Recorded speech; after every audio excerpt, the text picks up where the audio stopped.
আলোচনা করব জিহাদের উপরে। এই জিহাদকে ফার্জ করা হয়েছে। জিহাদ সম্পর্কে আমাদের সামনে যে চিত্র ভেসে ওঠে জিহাদের কথা শুনলেই, সেটা হচ্ছে এই জিহাদ মানেই হচ্ছে হাতের কাছে যা পাও, দা খন্তা শাবল, তাই নিয়ে ঝাঁপায় পড়ো, আর কাফের যে জায়গায় পাও টুকরা টুকরা করে শেষ করে দাও। এর নাম জিহাদ। এই কথা আমাদেরকে পাশ্চাত্যের লেখকরা তারা এভাবে চিত্রিত করেছে ইসলামের জিহাদকে। এটাকে ফার্সিতে বলা হয়েছে ওয়ালাকিন কালামদার কাফে দুশমনাস্ত। দুশমনের হাতে কলম ছিল, যেমন খুশি তেমন ইসলামের ইতিহাসকে তারা বিকৃত করেছে।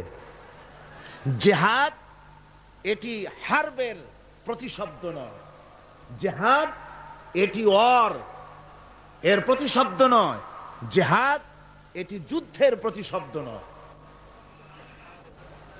হারবুন মানে যুদ্ধ, ওয়ার মানে যুদ্ধ, আর আরবি জিহাদ মানে যুদ্ধ নয়। আরবিতে জিহাদের আবিধানিক এবং পারিভাষিক অর্থ হচ্ছে এই, ভালো করে বুঝুন।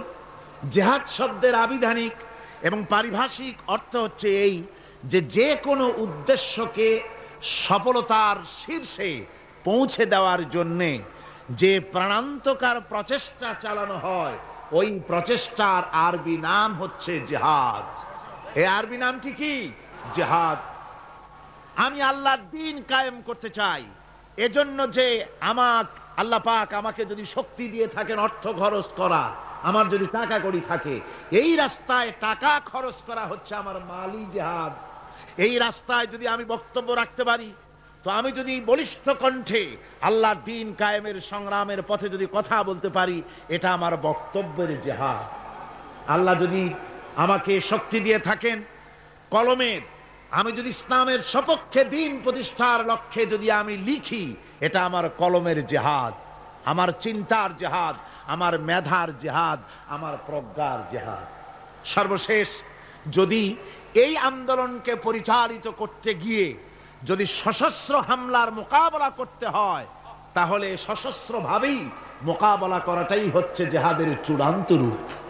এটা প্রাথমিক পর্যায়ে নয়। জিহাদ অর্থই এটা নয় যে লাঠি ঠ্যাঙ্গা নিয়ে যারে পান ইসলাম মানে না ওর মাথা ভাঙ্গে দেন, এরকম নয়। আল্লাহ পাক তা বলেননি। কোরআনে কারীমে রব্বুল আলামিন বলেছেন, রাসূল পাক সাল্লাল্লাহু আলাইহি ওয়াসাল্লামকে বলেছেন, ইন্নামা আনতা মুযাক্কিরুল লাস্তা আলাইহিম বিমুসাইতির। হাবিব, আপনি একজন উপদেশক, উপদেশের কথাগুলি মানুষকে শোনান। আপনাকে দারোগা করে লাঠি চার্জ করার জন্য মানুষের সামনে দারোগা হিসেবে পাঠানো হয়নি, মানুষকে হেদায়েতের বাণী শোনান। আল্লাহ এই ব্যবস্থা করেননি কোরআনে কারীমে যে আমার কালেমা যারা মানবে না, কোরআন মানবে না, ফেরেশতা দিয়া পিটাও, নবী পাঠায় দিয়া নবীদের দিয়া পিটাও। না, পিটাপিটি মারামারি মূল বক্তব্য নয়। মূল বক্তব্য হচ্ছে আল্লাহর প্রতি ঈমান, রাসূলের প্রতি ঈমান, কিতাবের প্রতি ঈমান, ফেরেশতার প্রতি ঈমান, পরকালের প্রতি ঈমান। এই ঈমানকে প্রতিষ্ঠিত করতে হবে পৃথিবীর বুকে, সেজন্য সংগ্রাম করতে হবে। সেই সংগ্রাম যত প্রকারেরই হোক, সবগুলি জিহাদের অন্তর্ভুক্ত। সবগুলি কি? জিহাদের অন্তর্ভুক্ত। কিন্তু আজকে পৃথিবীর ইহুদি আর খ্রিস্টানেরা যে যুদ্ধ করছে বিভিন্ন জায়গায়, ওই যুদ্ধ হচ্ছে রাষ্ট্র দখলের জন্য, দেশ দখলের জন্য। মুসলমানেরা স্বার্থ সিদ্ধির জন্য, দেশ দখলের জন্য জিহাদ করে না। জিহাদ সম্পর্কে যে ধারণার কুধারণা এবং মিথ্যা ধারণার সৃষ্টি করা হয়েছে, তার কারণেই যে ওরা জানে না মুসলমান কি। ওরা ইসলামকে মনে করে শুধুমাত্র একটি ধর্ম, আর মুসলমানদেরকে মনে করে একটা জাতি। আমাদেরকে প্রথমে কথা বিশ্বাস করতে হবে, মুসলমান কোনো গতানুগতিক ভাবে কোনো জাতির নাম নয়, আর ইসলাম গতানুগতিক ভাবে কোনো ধর্মের নাম নয়। ইসলাম তাহলে কি? ইসলামটা যেমন হিন্দু ধর্ম, খ্রিস্টান ধর্ম, ইসলাম কি তেমন একটি ধর্ম? না। ইসলাম হচ্ছে as a complete code of life. ইসলাম হচ্ছে মুকাম্মাল নিজামে হায়াত, একটি পরিপূর্ণ জীবন ব্যবস্থার নাম হচ্ছে ইসলাম। আর মুসলমান গতানুগতিক ভাবে কোন জাতির নাম নয়। যেমন হিন্দু, খ্রিস্টান, বৌদ্ধ, ইহুদি, নাসারা, মজুসি যেমন জাতির নাম, মুসলমান তেমন গতানুগতিক ভাবে কোন জাতির নাম নয়। হিন্দু জাতি কাকে বলে? তো বলা হবে 12 মাসে যারা 13 পূজা করে ওরাই হচ্ছে হিন্দু জাতি। খ্রিস্টান কাদের বলে? যারা রবিবার দিন গির্জায় যায় তাদেরকে বলা হয় খ্রিস্টান জাতি। তো ইহুদি কারে বলে? যারা প্রতি শনিবার ইয়াউমুস সাব্ত যারা গিয়ে তাদের সিনাগোতে গিয়ে হাজির হয় তাদেরকে ইহুদি বলা হয়। এখন আপনি মুসলমানের ব্যাখ্যা কিভাবে করতে পারবেন যে মুসলমান কাকে বলে? জবাব হবে যারা শুক্রবার দিন মসজিদ যায়, নামাজ পড়ে, রোজা রাখে, ওরাই মুসলমান। জবাব ঠিক হলো না? জবাব ঠিক হলো না। ইসলাম হচ্ছে একটি বিপ্লবী মতবাদ, একটি পূর্ণাঙ্গ জীবন ব্যবস্থা।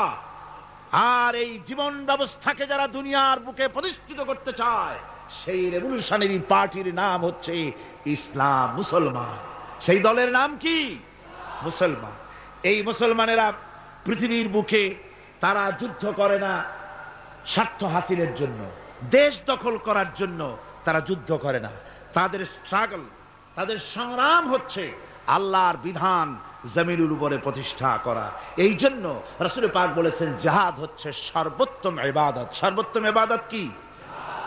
রাসূল করিম সাল্লাল্লাহু আলাইহি ওয়াসাল্লাম বলেছেন, আন আবি যার রাদিয়াল্লাহু তাআলা আনহু قال قلت يا رسول الله اي العمل افضل قال ايمان بالله।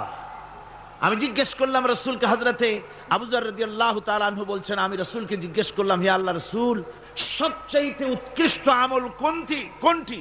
হুজুর বললেন আল্লাহর প্রতি ঈমান, আর তারপরে হচ্ছে ওয়াল জিহাদু ফি সাবিলিল্লাহ, রাওয়াহু মুত্তাফাকুন আলাইহি। হুজুর সাল্লাল্লাহু আলাইহি ওয়াসাল্লাম বলছেন আল্লাহর প্রতি ঈমানের পরে আল্লাহর রাস্তায় জিহাদ করা হচ্ছে সর্বোত্তম ইবাদত। এই জিহাদের উদ্দেশ্য হবে মানব সমাজে আল্লাহর আইন প্রতিষ্ঠিত করা। যেহেতু আল্লাহর আইন প্রতিষ্ঠিত না হওয়া পর্যন্ত সমাজের মধ্যে অন্যায়, অসত্য চলতে থাকে, মানুষের উপর জুলম চলতে থাকে। এই জন্য জিহাদ হবে, যত জায়গায় জিহাদের কথা আছে জিহাদ ফি সাবিলিল্লাহ বলা হয়েছে। জিহাদ কার পথে? আল্লাহর পথে। আল্লাহ রাব্বুল আলামিন কোরআনে কারীমের মধ্যে বলেছেন আল্লাযীনা আমানু ইউকাতিলুনা ফি সাবিলিল্লাহ। যারা নাকি ঈমানদার, যারা মুমিন, তারা সংগ্রাম করে, তারা লড়াই করে আমি আল্লাহর পথে, আমার দিন প্রতিষ্ঠার জন্যই তারা লড়াই করে। এরা হলো মুমিনের এটাই পরিচয়, আমার বিধানকে প্রতিষ্ঠা করার জন্য তারা সংগ্রাম করে। ওয়াল্লাযীনা কাফারু ইউকাতিলুনা ফি সাবিলিত তাগুত। আর যারা নাকি কাফের, যারা মহাসত্যকে অস্বীকার করেছে, কেবলমাত্র ওরাই তাগুতের মতবাদকে প্রতিষ্ঠিত করার জন্য তারা সংগ্রাম চালায়। তাহলে মুমিন সংগ্রাম করে কার পথে? আল্লাহর পথে। আর কাফের সংগ্রাম করে কার পথে? তাগুতের পথে। তাগুত কাকে বলা হয়? তাগুত বলা হয় সেই শক্তিকে যে শক্তি শুধু নিজেই আল্লাহর আইন অমান্য করে বসে থাকে না, বরং অন্যদেরকেও আল্লাহর আইন অমান্য করতে বাধ্য করে। তাকে আরবিতে কি বলা হয়? তাগুত বলা হয়। এই জন্য নদীর মধ্যে পানি যখন প্রবাহিত হয়, নদীর দুইটা কূল আছে। কয়টা কূল? এই দুই কূলের সীমারেখা ঠিক রেখে পানি যদি প্রবাহিত হয় তখন বলা হয় যে পানি নদীর আইন কানুন মেনে চলছে। কিন্তু যখন দুকুল ছেপে পানি প্লাবিত হয়ে জনপদকে ডুবিয়ে দেয় তখন আরবিতে বলা হয় তগাল বাহার, অর্থাৎ সমুদ্রের মধ্যে, দরিয়ার ভিতরে সীমা লঙ্ঘনকারী শক্তির সৃষ্টি হয়েছে। দেখুন হযরত মূসা আলাইহিস সালামকে আল্লাহ রাব্বুল আলামিন তাকে বলছেন ইযহাব ইলা ফিরআউনা ইন্নাহু তাগাব। ফিরআউন সরকাশ হয়েছে, সীমা লঙ্ঘন করেছে, ওর বিরুদ্ধে, ওর কাছে তুমি চলে যাও, ওকে তুমি দ্বীনের দাওয়াত ওর সামনে গিয়ে পেশ করো। তো এভাবে করে দ্বীনের দাওয়াত দেওয়ার জন্য তাগুতরা চিরকাল বাধা দিয়েছে, আর মুমিন ব্যক্তিরা আল্লাহর দ্বীনকে প্রতিষ্ঠার জন্য সংগ্রাম করেছে। তাই জিহাদ এজন্য নয় যে খোদাদ্রোহীকে উৎখাত করে সেখানে নিজেরা গদি দখল করে বসে নিজেদের মন গড়া আইন ও কানুন চালাবো, এজন্য কিন্তু এই যুদ্ধ নয়, এই জেহাদ নয়। এই জেহাদকে এই জন্যই সর্বোত্তম ইবাদত করা হয়েছে, যেহেতু এই জেহাদ করে মানুষের উপর থেকে মানুষের প্রভুত্ব খতম করার জন্যই এই জেহাদ হবে। ইসলামের সর্বশ্রেষ্ঠ বিপ্লবী আহ্বান, এই কোরআনের মধ্যে যে বিপ্লবী আহ্বান জানানো হয়েছে, সে বিপ্লবী আহ্বান মুসলমানদের জন্য শুধু নয়, গোটা বিশ্ববাসীর জন্য। জেহাদটা কি জন্য শুনুন। কোরআনে কারিমে রব্বুল আলামিন যে আহ্বান জানিয়েছেন তামাম পৃথিবীর মানুষদেরকে, সে আহ্বান হচ্ছে ইয়া আইয়ুহান নাসু উবুদু রাব্বাকুমুল্লাযী খালাকাকুম ওয়াল্লাযীনা মিন ক্বাবলিকুম লাআল্লাকুম তাত্তাকুন। হে মানব সকল, আনুগত্য করো, উবুদু রাব্বাকুম আয় আতিউ রাব্বাকুম, গোলামি করো, আনুগত্য করো, দাসত্ব করো তোমার রবের, সেই রবের যিনি তোমাদেরকে সৃষ্টি করেছেন, সেই রবের আনুগত্য করো জীবনের সকল ক্ষেত্রে। এটাই কোরআনে কারীমের বিপ্লবী দাওয়াত গোটা পৃথিবীর মানুষের সামনে। আমার গোলামি করো, যেহেতু সৃষ্টি করেছি আমি। কে সৃষ্টি করেছেন মানুষকে? জোরে সোরে চিৎকার দিয়ে বলুন, কে সৃষ্টি করেছেন? আল্লাহ রাব্বুল আলামিন। এই জন্য মানুষের স্বস্তি, মানুষের স্বাধীনতা, মানুষের শান্তি, মানুষের নিরাপত্তা, মানুষের খেয়ে পরে সুখে শান্তিতে বসবাস করার গ্যারান্টি হচ্ছে আল্লাহর গোলামির ভিতরে। আল্লাহর গোলামি যারাই করবে তারাই শান্তি লাভ করবে। কোরআনে কারীমে রব্বুল আলামিন এ কথাটি এভাবে বলেছেন, আফা গায়রা দীনিল্লাহি ইয়াবগুন وله أسلم من في السماوات والأرض طوعا وكرها। আমার দেওয়া জীবন ব্যবস্থাকে ছেড়ে দিয়ে তোমরা কি অন্য কোন মতবাদ খোঁজো নাকি? ওয়ালাহু আসলামা মান ফিস সামাওয়াতি ওয়াল আরদ, অথচ আকাশে যা কিছু আছে, জমিনে যা কিছু আছে, সব আমার আইন মানে, তাই সব শান্তিতে আছে। জোরে বলেন সুবহানাল্লাহ। তাওআও ওয়া কারহা, ইচ্ছায় হোক অনিচ্ছায় হোক, আকাশ জমিন অন্তরিক্ষ পাহাড়ের মধ্যে দরিয়ার মধ্যে যেখানে যা কিছু আছে সব আইন মানে কার? আর সেজন্যই শান্তি। এই শান্তি প্রতিষ্ঠার জন্য পৃথিবীর মানুষ বহুত চেষ্টা করেছে, কিন্তু শান্তি অর্জন করতে পারে নাই। পেরেছে? পারে নাই। আমাদের দেশের রেডিও এবং টেলিভিশনে বিভিন্ন ধর্মগ্রন্থ পড়া হয়, তারপরে বলে বিশ্বের সকল সৃষ্টির মঙ্গল হোক, ওং শান্তি, ওং শান্তি। আমি বলেছি, এইভাবে কেউ যদি ওং ওং করতে করতে যদি একেবারে রক্তবমিও করে, তবুও শান্তি প্রতিষ্ঠা হতে পারে না। শান্তি প্রতিষ্ঠার জন্য এই পৃথিবীর বুকে মানুষের চেষ্টার কম নাই। মানুষ এই পৃথিবীতে শান্তি প্রতিষ্ঠার জন্য লিগ অফ নেশনস তৈরি করেছে, ইউনাইটেড নেশনস অর্গানাইজেশন তৈরি করেছে। পৃথিবীর মানুষ সেন্টো, সিয়াটো, ওয়ার্স, সার্ক কত কিছু তৈরি করলো। আপনারা বলেন, শান্তিকে প্রতিষ্ঠা করতে পেরেছে? জোরে জবাব দিন, শান্তি প্রতিষ্ঠা করতে পেরেছে? পারে নাই। প্রথম বিশ্বযুদ্ধ হয়ে গেল। এই বিশ্বযুদ্ধের পর নিদারুণ ভাবে মানুষ ক্ষতিগ্রস্ত হলো, পৃথিবীর মানুষ। আর যাতে যুদ্ধ বিগ্রহ না হয় সেজন্য 1920 সনে লিগ অফ নেশনস তৈরি হলো। পৃথিবীতে আর যুদ্ধ যাতে না হয় সেই আকাঙ্ক্ষা নিয়ে এটা তৈরি করা হলো। কিন্তু লিগ অফ নেশনস কিছুই করতে পারল না। 1939 সনে শুরু হয়ে গেল সেকেন্ড গ্রেট ওয়ার, দ্বিতীয় বিশ্বযুদ্ধ। এই বিশ্বযুদ্ধ চলল 1939 থেকে 1945 সন পর্যন্ত, অর্থাৎ সুদীর্ঘ 6টি বছর পর্যন্ত দ্বিতীয় বিশ্বযুদ্ধ চলল। এই যুদ্ধে পৃথিবীর বিরাট ক্ষতি হয়ে গেল, অসংখ্য মানুষ মরল, কত কোটি কোটি মানুষ ক্ষতিগ্রস্ত হলো, বাড়িঘর ধ্বংস হলো, মানুষের নগর সভ্যতা জনপদ বিধ্বস্ত হয়ে গেল। আর যাতে যুদ্ধ বিগ্রহ না হয় সেজন্য পৃথিবীর মানুষেরা তৈরি করলো ইউএনও, ইউনাইটেড নেশনস অর্গানাইজেশন, যাকে বলা হয় জাতিসংঘ। কি বলা হয়? এই জাতিসংঘ প্রতিষ্ঠা হয়েছিল কি জন্যে? শান্তি প্রতিষ্ঠার জন্য। আপনারা বলেন জাতিসংঘ কি শান্তি প্রতিষ্ঠা করতে পেরেছে? জোরে বলেন, পেরেছে? পারে নাই। জাতিসংঘ হচ্ছে আজকের পৃথিবীর আমেরিকার একটা হাতের পুতুল। পুতুল নাচ যারা দেখেছেন, পুতুল যেমন মানুষের হাতে সুতা বাঁধা থাকে আর তাই দিয়া পুতুলের নাচায়, জাতিসংঘকে এভাবে আমেরিকা নাচায়। তাই আমরা দেখতে পাই ইসরায়েল যদি জাতিসংঘের কোন আইনকে, উপদেশকে, সাজেশনকে, কোন বিধিবিধানকে লঙ্ঘন করে, তাহলে ইসরায়েলের উপর অ্যাকশন নেওয়া হয় না। ইরাক যদি জাতিসংঘের কিছু করলো, তাহলেই সমস্ত বিমান নিয়ে আর তার নৌজাহাজ নিয়ে সমানে হামলা শুরু হয়ে যায়।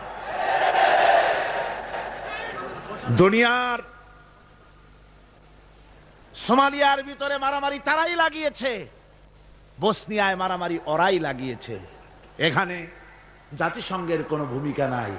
অর্থাৎ আমেরিকা যতটুকুন বলবে ততটুকুনই অগ্রসর হবে, যতটুকুন বলবে না ততটুকুন অগ্রসর হতে পারবে না। আমি দৃষ্টান্ত দিয়ে থাকি জাতিসংঘের এভাবে। জাতিসংঘের দৃষ্টান্তটা এমন যে এক লোক, তার বন্ধুর বাড়িতে আগুন লেগেছিল। তারপর সেই বন্ধু চিৎকার মেলে বলছে, ভাইরা আমার বাড়ি তো আগুন লেগে গেল, ও আমার বন্ধুরা, আমার প্রতিবেশী, তোমরা যারা আছো, তোমাদের হাতের কাছে যা আছে তাই নিয়ে আমার বাড়ির আগুন নিভায়ে দাও। বন্ধুর আর্তচিৎকার শুনে চতুর্দিক থেকে লোকেরা ছুটলো। তার এক বন্ধু ছিল, তার ছিল দর্জির দোকান, টেইলার মাস্টার ছিলেন তিনি। তিনি দেখলেন বন্ধুর বাড়িতে আগুন লেগেছে, হাতের কাছে যা আছে তাই নিয়ে যেতে বলেছে। তো আমার পাশে তো কতগুলি কাপড়ের টুকরা ছাড়া কিছুই নাই। এক বস্তা কাপড়ের টুকরা নিয়ে ছুটলো আগুন নিভাবার জন্য। আরেকজনের ছিল রাইস মিল, তার ছিল অনেক তুষ তার মিলে, 2 বস্তা তুষ নিয়ে ছুটলো আগুন নিভাতে। আরেকজনের ছিল পেট্রোল পাম্প, 2 টিন পেট্রোল নিয়ে তিনি ছুটলেন। আরেকজনের ছিল শুকনা কাঠের দোকান, 1 ট্রাক শুকনা কাঠ নিয়ে ছুটলেন। আপনারা বলেন বন্ধুরা, এই সব আগুন নিভাবার উপকরণ যা নিয়ে এসছে, এগুলি যদি বন্ধুর বাড়ির আগুনের মধ্যে ঢালে, যাও 2-1খানা খুঁটি তার বাঁচত, তাও কি বাঁচবে? সব শেষ। আজকে জাতিসংঘের অবস্থা তাই হয়েছে। জাতিসংঘ যেখানে, জাতিসংঘের বিল্ডিংটি এখানে, এর কাছেই আমি প্রোগ্রাম করেছি। আমাকে যখন জাতিসংঘের হলগুলি ঘুরিয়ে ঘুরিয়ে দেখানো হচ্ছিল, আমি প্রশ্ন করেছিলাম, ডেমনস্ট্রেটর যে ছিল তাকে জিজ্ঞেস করেছি এই জায়গাটা কি ছিল, ইতিহাসটা আমাকে শোনা। ওরা বলল এই জায়গাটা ছিল কসাইখানা। এইখানে নিউ ইয়র্ক শহরে শুকর, গরু ইত্যাদি জবাহ করা হতো, আর এখান থেকে গোশত, মাংস ডিস্ট্রিবিউট করা হতো। শহরের লোকেরা, খুচরা খরিদ্দার এখান থেকে কিনে নিয়ে যেত। পরবর্তী সময় এটা লোকেরা খরিদ করে নিয়ে এর উপরে জাতিসংঘের এই বিশাল অফিস তৈরি করেছে। এত বড় অফিস, এরকম করে তাকাতে গেলে মাথার টুপি পড়ে যাবে, এত উঁচা অফিস। সেখানে হাজারো, অনেকগুলি, অন্তত 22টা ভাষায় বক্তৃতা ইন্টারপ্রেটার হয়। এক অফিসের কথা আর এক অফিস থেকে তারা শুনতে পারে, দেখতে পারে, একের ভাষা আর একে বুঝতে পারে। কিন্তু বসনিয়ার মানুষের ক্রন্দন ধ্বনির ভাষা তারা বুঝতে পারে না। তারা সব কিছু করতে পারে, বুঝতে পারে, কিন্তু সোমালিয়ার মানুষের হাড্ডিসার এই মানুষগুলির দৃশ্য তাদের চোখে পড়ে না। আমেরিকা শেষ সময় সোমালিয়ার মানুষকে কিছু সাহায্য পাঠিয়েছে। আমরা বলেছি সোমালিয়ার মানুষকে সাহায্য পাঠাইয়া বসনিয়ার পাপ গোপন করতে পারবা না, এ শাস্তি তোমাকে ভোগ করতেই হবে। সুতরাং জাতিসংঘের অফিস নির্মিত হলো, বিশাল ইমারত তৈরি হলো। তারা ডাক দিল, দুনিয়ায় আগুন লেগেছে, অশান্তি নিভাবার জন্য যার কাছে যা আছে তাই নিয়ে ছুটে আসো। আর আশা বলল আমার কাছে আছে সমাজতন্ত্র। সে সমাজতন্ত্র ঢেলে দিল ওর মধ্যে। ভারত বলল আমার কাছে আছে সেকুলারিজম, এনে ঢেলে দিল ওর মধ্যে। আমেরিকা বলল আমার কাছে আছে ক্যাপিটালিজম, দিল পুঁজিবাদ ওর মধ্যে ঢাইলা। পৃথিবীর এই জ্বলন্ত অশান্তির আগুনের মধ্যে প্রত্যেকেই তাদের ম্যানমেড, নিজস্ব মস্তিষ্ক প্রসূত মতবাদগুলি ঢেলে দিয়ে পৃথিবীর অশান্তির আগুনকে শত সহস্র গুণে বর্ধিত করে গোটা দুনিয়াকে জ্বালিয়ে পুড়িয়ে শেষ করে দিল। আজকে যদি মুসলমানদের শান্তি পেতে হয়, তাহলে খ্রিস্টান আর ইহুদিদের জাতিসংঘের মুখে লাথি মেরে মুসলমানদের জাতিসংঘ করতে হবে।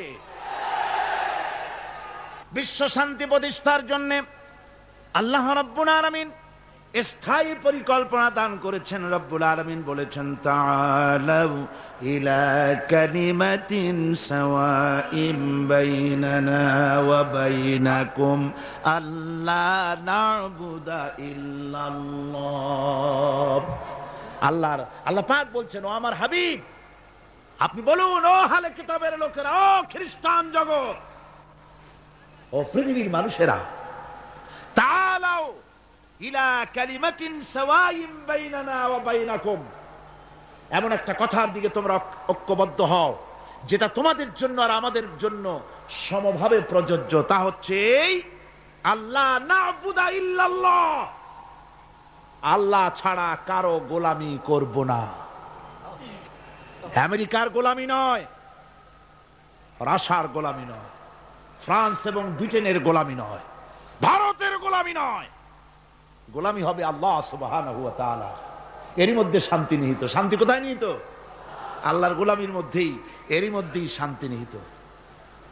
ওয়ালা নুশরিকা বিহি শাইআ, আর আল্লাহর শক্তির সাথে কোন জিনিসকে আমরা অংশী স্থাপন করব না। আর পরস্পরকে আমরা প্রভু বলে মেনে নেব না আল্লাহ ছাড়া। এটাই হলো শান্তির পরিকল্পনা। তিনটা, আল্লাহ তিনটা পরিকল্পনা দিলেন। কয়টা দিলেন? একই পরিকল্পনার তিনটে দিক। এক, আল্লাহর গোলামি, আল্লাহ ছাড়া কারো গোলামি করা যাবে না, আল্লাহর সাথে কাউকে অংশী স্থাপন করা যাবে না।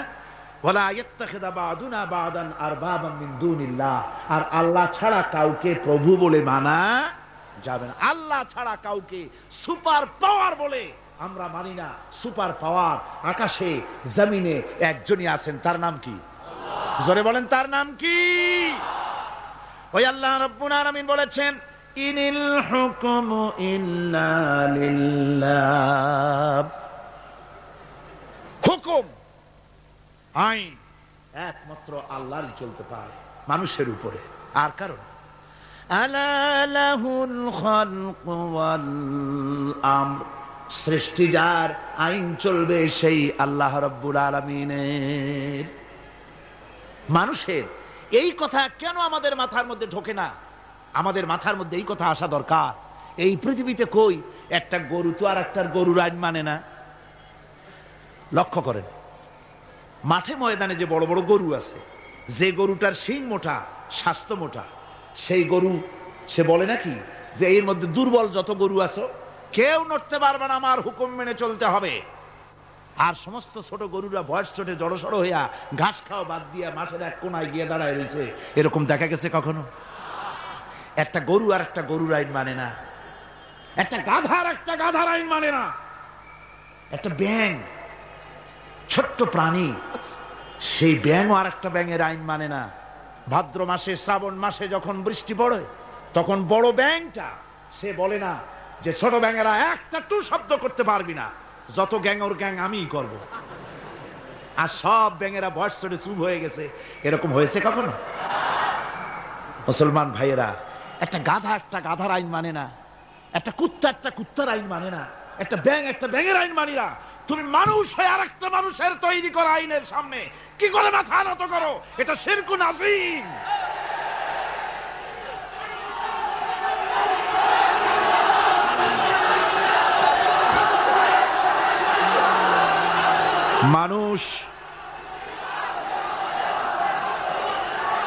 মানুষ কেবলমাত্র আল্লাহ রাব্বুল আলামিনের, আল্লাহ সুবহানাহু ওয়া তাআলার আইনকেই মানতে হবে, আর কারো আইন মানা যাবে না। এমন কি যেসব নেতারা আল্লাহর আইনকে মানতে বাধ্য করে না, সেসব নেতাদের নেতৃত্ব মানা।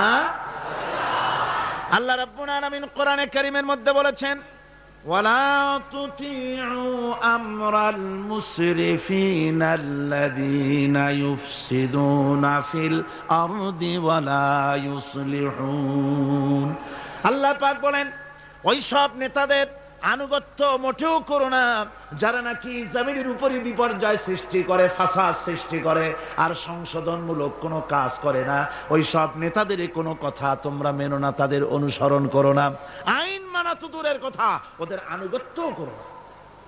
আল্লাহ পাক আরো বলেছেন, আলা লানাতুল্লাহি আলায যালিমিনা আল্লাযীনা ইয়াসুদ্দুনা আন সাবিলিল্লাহি ওয়া ইয়াবগুনাহা ইওয়াজা। আল্লাহর লানত, আল্লাহর অভিসম্পদ ওই সব নেতাদের উপরে যারা নাকি আল্লাহর সহজ রাস্তাকে জটিল এবং বক্র করে দেয়, যারা আল্লাহর আইন মানুষকে মানার ব্যাপারে বাধ্য করে না, বরং আল্লাহর আইন মানুষ যাতে না মানে সেই চেষ্টাই যারা করে।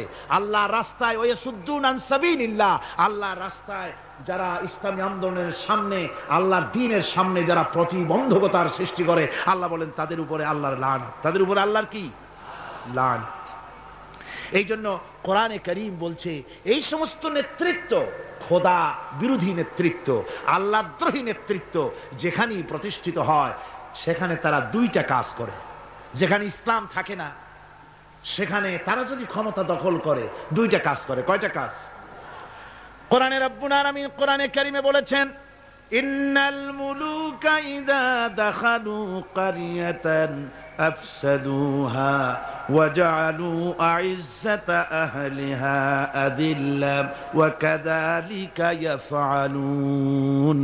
আল্লাহ রাব্বুল আলামিন বলেন, এই ধরনের লোকেরা যখন কোন জনপদের মধ্যে প্রবেশ করে, যাদের মন মগজের মধ্যে আল্লাহ নাই, রসুল নাই, দ্বীন নাই, ঈমান নাই, এই চরিত্রের লোকেরা যখন কোন দেশকে দখল করে বা ক্ষমতায় যায়, তখন তারা দুই দফা কাজ করে। কয় দফা? দুই দফা কাজ করে। তার একটা দফা হলো তারা সেই সমাজের ভিতরে সম্মানিত লোকগুলিকে বেইজ্জত করে, লাঞ্ছিত করে, আর সমাজের ভিতরে ফাসাদ বরপা করে দেয়। বাস্তব কিনা বলে? এই বাস্তবতা কি সন তারিখ দিয়ে বুঝাই দেওয়া লাগবে আপনাদেরকে? মানুষেরা আল্লাহ রাব্বুল আলামিন সাফ করে বলছেন, এরা যখন ক্ষমতায় যায় দুই দফা কাজ করে। দেশের সম্মানিত লোকগুলিকে বেইজ্জত করে দেয়, তারা লাঞ্ছিত করে, আর সমাজের মধ্যে বিপর্যয় ফাসাদ সৃষ্টি করে দেয়। মারামারি, কাটাকাটি, ব্যাংক লুট, মানুষ হত্যা, চতুর্দিকে ত্রাস সৃষ্টি করে তারা। পক্ষান্তরে আল্লাহ রাব্বুল আলামিন বলেন, পক্ষান্তরে যারা আমার দ্বীন কায়েম করে, আমার মুমিন বান্দারা কোন দেশ যদি দখল করে, কোন দেশে যদি আমার ইসলাম কায়েম হয়ে যায়, তখন আমার বান্দারা চার দফা কাজ করে। কয় দফা? আল্লাযীনা ইম্মাক্কান্নাহুম ফিল আরদ আকামুস সালাত ওয়া আতাউজ যাকাত ওয়া আমারু বিল মারুফি ওয়া নাহাউ আনিল মুনকার। আমার বান্দারা মুমিনেরা তারা যদি ক্ষমতা পায়, কোন দেশে যদি তারা যেতে পারে, ক্ষমতা দখল করে, তাহলে তারা চার দফা কাজ করে। প্রথম দফা হচ্ছে তারা ক্ষমতা নিয়েই নামাজ প্রতিষ্ঠা করে। কি প্রতিষ্ঠা করে? প্রথম কাজই হলো তারা নামাজ প্রতিষ্ঠা করে। তারপরে তারা সেখানে যাকাত